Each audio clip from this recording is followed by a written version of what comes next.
Hello friends, स्वागत है एक बार फिर से आपका हमारे YouTube channel teacher Jitendra English पर।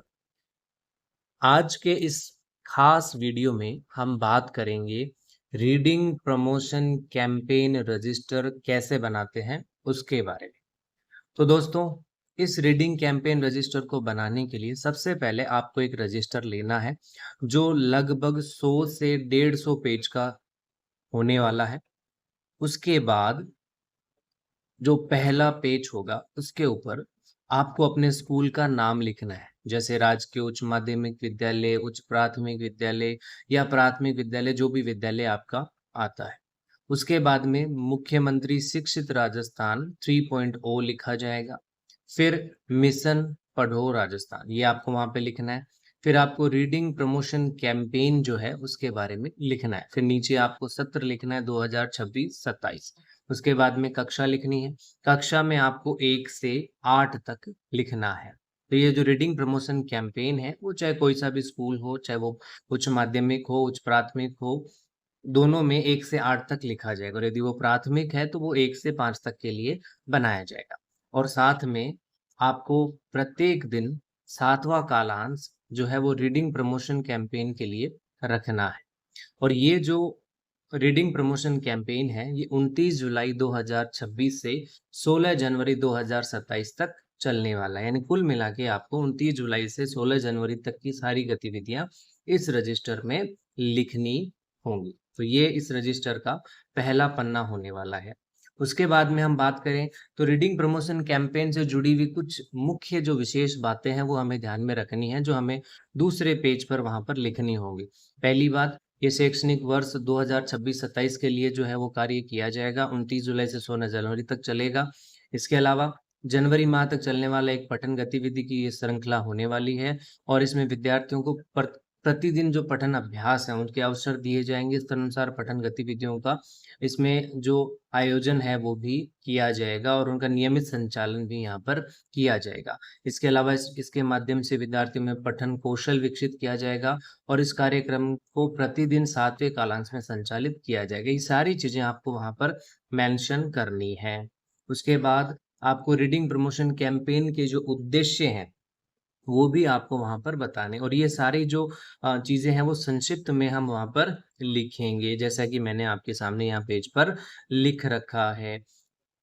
ठीक है, इसके उद्देश्यों में जैसे विद्यालय और समुदाय स्तर पर संस्कृति को विकसित करना, कल्पना शक्ति, रचनात्मक चिंतन व तर्क क्षमता बढ़ाने के अवसर उपलब्ध करवाना, प्रतिदिन पठन काला संचालित करना, 1 से 8 तक के विद्यार्थियों के साथ रोचक गतिविधियों का आयोजन करना, धारा प्रवाह पठन एवं पढ़कर समझने के कौशल विकसित करना, मेगा पीटीएम और कहानी मेलों में अधिक से अधिक उपस्थिति के माध्यम से अभिभावक शिक्षक संबंधों को और अधिक सुदृढ़ करना। ये सारी जो सारे जो पॉइंट्स हैं वो आपको वहां पर मेंशन करने हैं।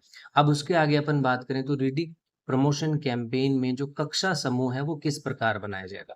देखो, कक्षा समूह बनाने के लिए आपको 3 प्रकार की कक्षाओं के समूह बनाने हैं। सबसे पहले कक्षा 1 व 2 का समूह रहेगा, फिर कक्षा 3, 4, 5 का, और फिर कक्षा 6, 7, 8 का। अब यदि आपका स्कूल उच्च माध्यमिक है, उच्च प्राथमिक है, तो 3 कक्षा समूह बनाए जाएंगे। और यदि आपका विद्यालय प्राथमिक है तो आपको फिर पहले वाले 2 समूह वहां पर बनाने पड़ेंगे। यानी 3 समूह हो जाएंगे, पहला 1 व 2 का, फिर 3, 4, 5 का, और उसके बाद में 6, 7 और 8 का जो कक्षा समूह है वो आपको यहाँ पर बनाना पड़ेगा।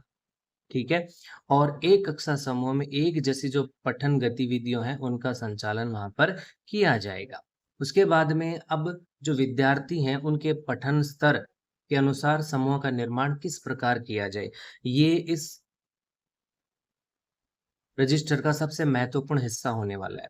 इसमें आपको जो हिंदी भाषा शिक्षण के अनुसार जो है विद्यार्थियों के 4 समूह बनाने हैं, और समूह का निर्धारण जो है ना वो अगस्त 2026 जो प्रथम समूह है उसका रहेगा, और दूसरे समूह का जो निर्धारण है वो जनवरी 2027 में किया जाएगा। इस तरीके से आपको 2 तरीके से अलग-अलग जो समूह है उनका निर्धारण वहां पर आपको करना है। यानी पहले आपको बच्चों का मूल्यांकन करना है 26 अगस्त 2026 में 4 अलग-अलग समूह बनाने हैं, और फिर दोबारा जो मूल्यांकन होगा वो जनवरी 2027 में होने वाला है। इस तरीके से आपको 2 बार मूल्यांकन करना है और कुल 4 समूह आपको वहां पर बनाने हैं। समूह प्रथम वे विद्यार्थी जिन्हें अक्षरों मात्राओं को पहचानने में कठिनाई होती है, आपको समूह प्रथम में उनको रखना है। समूह द्वितीय की बात करें तो वे विद्यार्थी जिन्हें शब्द पढ़ने में परेशानी होती है, तो पहला अक्षर और मात्राएँ पहचानने से संबंधित होगा, दूसरा शब्द पढ़ने में परेशानी होती है उससे संबंधित होगा। उसके बाद में हम बात करें तो जो तीसरा समूह होगा, वो ऐसे विद्यार्थियों का होगा जो सरल वाक्यों या पाठों को अटक-अटक कर पढ़ते हैं। और चौथा समूह जो है ना, वो ऐसे विद्यार्थियों होगा जो कहानियों और पाठों को स्वतंत्र रूप से धारा प्रवाह पढ़ने और पढ़ और समझ सकते हैं, ऐसे विद्यार्थियों का समूह होगा। तो 4 प्रकार के 4 समूह हैं, अलग-अलग विद्यार्थियों के स्तर के अनुसार हमें बनाने होते हैं। तो पहले वो जिन्हें अक्षरों और मात्राओं को पहचानने में कठिनाई है, दूसरे वो जिन्हें शब्द पढ़ने में कठिनाई है, तीसरे वो जो सरल वाक्यों और पाठों को अटक-अटक कर पढ़ते हैं और चौथे वो जो सरल पाठ और कहानियों को धारा प्रवाह और समझ के साथ में पढ़ने में सक्षम होते हैं। इस प्रकार के 4 समूह हमें वहाँ पर विद्यार्थियों के स्तर के अनुसार बनाने पड़ेंगे। अब अगला जो पॉइंट है वो ये रहेगा कि समूह निर्धारण का तरीका क्या हो सकता है? तो देखो, कक्षा 1 के सभी बच्चे एक ही समूह में रहेंगे और कक्षा 2 से 8 तक के जो बच्चे हैं, उन सभी बच्चों का नाम लिखकर उनकी क्षमता के अनुसार उनके नाम के आगे उचित समूह है, हमें वहाँ पर लिखना है। 1 से 4 को रजिस्टर में दर्ज करना है। ठीक है, और इसका एक उदाहरण भी आपके सामने यहाँ पर वीडियो में दिखाया गया है। तो इस तरीके से आपको यहाँ पर समूह जो है उनकी छँटनी करनी है और उनको बनाना है।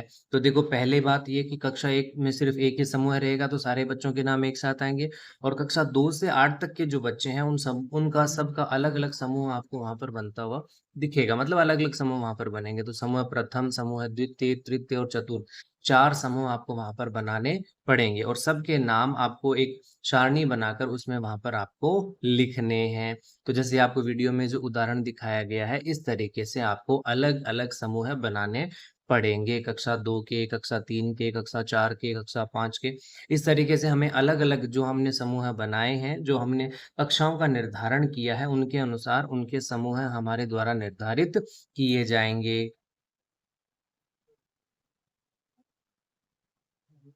तो ये सारे जो समूह हैं, वो हम अलग-अलग जो कक्षाएँ हैं, उनके निर्धारित करेंगे। यानी हम अलग-अलग जो समूह उनके हिसाब से बच्चों को उनकी कक्षाओं के हिसाब से समूह में निर्धारित करके और इन समूह में उनका नाम जो है वो मेंशन करेंगे। और इन सब सारी गतिविधियों को हम अलग-अलग कक्षा के हिसाब से कक्षा 2, कक्षा 3, कक्षा 4, कक्षा 5, कक्षा 6, कक्षा 7, कक्षा 8 इस तरीके से अलग-अलग इनको डिवाइड करके और हम वहाँ पर मेंशन करेंगे। यानी सारी क्लासेस में अलग-अलग जो समूह हैं वो बनेंगे। ठीक है? तो कक्षा समूह 1 होगा जो हम 1 और 2, 3 से 5 और 6 से 8 के लिए बनाएँगे। उसके बाद में हम विद्यार्थियों के जो समूह हर कक्षा के अलग-अलग तरीके से निर्धारण किए जाएँगे। और ये जो हमने ये सब बनाया है इस रजिस्टर में, इन सब के अलावा हमें सरकार के द्वारा जो अलग-अलग आदेश और दिशा निर्देश जो जैसे 27 जुलाई का आदेश है, इस ये जो सारे आदेश हैं, इन सबको एक फ़ाइल में हमें बनाना है, फ़ाइल में बनाकर रखना होगा। कोई भी अधिकारी जब स्कूल के निरीक्षण या अवलोकन के लिए आता है, तो ये गतिविधियाँ जो हैं वो हमारी तभी मानी जाएँगी जब हमारे पास में उसका पूरा लिखित रिकॉर्ड होगा और साथ में हमारे पास में उन सारे ऑर्डर की फाइल भी होगी जो समय-समय पर डिपार्टमेंट के द्वारा इश्यू किए जाते हैं। यानी ये जो रीडिंग प्रमोशन कैंपेन है इसका रजिस्टर बनाने के साथ-साथ सारे डॉक्यूमेंट जो हम अलग-अलग जो ऑर्डर हमारे पास में आते हैं उन सारे ऑर्डर को एक फाइल के रूप में स्टोर करके भी हमें रखना होगा। उम्मीद है दोस्तों ये वीडियो आपके लिए मदद करने वाला रहा होगा। यदि आपको वीडियो पसंद आई तो लाइक और चैनल को सब्सक्राइब करना नहीं भूलें। जय हिंद, जय भारत।